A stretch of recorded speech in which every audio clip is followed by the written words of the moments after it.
रूपा सेठ को जब पता चला कि गुरु गोबिंद सिंह जी गुरु गद्दी पर विराजमान हो रहे हैं और दूर दूर से सिख संगत उनके लिए भेंटें लेकर जा रही है, तब उसका भी मन हुआ कि वह भी भेंट गुरुजी के लिए लेकर जाए।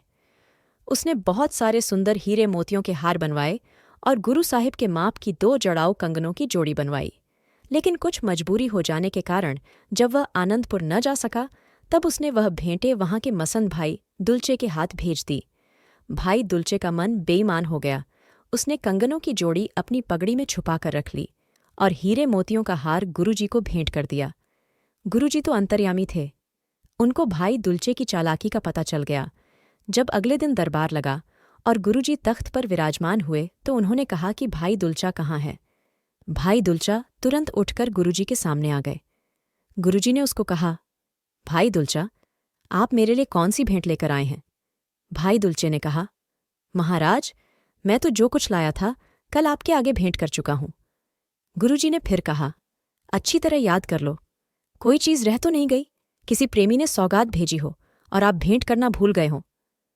भाई दुलचा गुरुजी की ये बात सुनकर बड़े जोश में आ गया और कहने लगे, आप मेरे साथ बालकों जैसा बर्ताव कर रहे हो।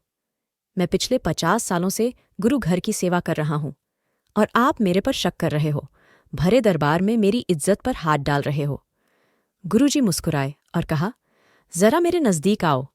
जब भाई दुलचा उनके पास गया तब गुरुजी ने जोर से हाथ मारकर दुलचे की पगड़ी उतार दी और कहने लगे, पहले तो मैंने तुझे कुछ नहीं कहा था, इज्जत को हाथ अब डाला है। सारी संगत हैरान हो गई कि गुरुजी भी गुस्से में आ सकते हैं, परंतु उनकी हैरानी और बढ़ गई जब सोने के कंगनों की जोड़ी बाहर गिर गई और एक सिख ने उठाकर गुरुजी को दे दी। गुरुजी ने कहा, भाई दुलचा, अब बताओ आपकी इज्जत में क्या छुपा था? जिस गुरु के प्यारे ने बड़े चाव से ये कंगन भेजे थे, वो भला पुरुष क्या सोचता होगा? भाई दुलचा बहुत शर्मिंदा हुआ और गुरुजी के चरणों में पगड़ी रखकर मिन्नतें करने लगा, महाराज, मुझे माफ कर दें। मैंने तो आपको छोटा बालक ही समझा था। आप तो सद्गुरु अंतर्यामी हो, आप परमेश्वर हो। मेरे ऊपर कृपा करो और मेरी भूल बख्श दो। गुरुजी ने कहा, भाई दुलचे, गुरु के घर में देने के लिए कोई कमी नहीं है। जा, तुझे माफ किया, लेकिन आगे से ऐसी हेराफेरी न करना।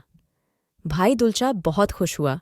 उसका और सारी संगत का गुरु साहिब पर दृढ़ विश्वास और आदर सत्कार बढ़ गया। अगर वीडियो पसंद आई तो कृपया इसे लाइक, शेयर और सब्सक्राइब करें।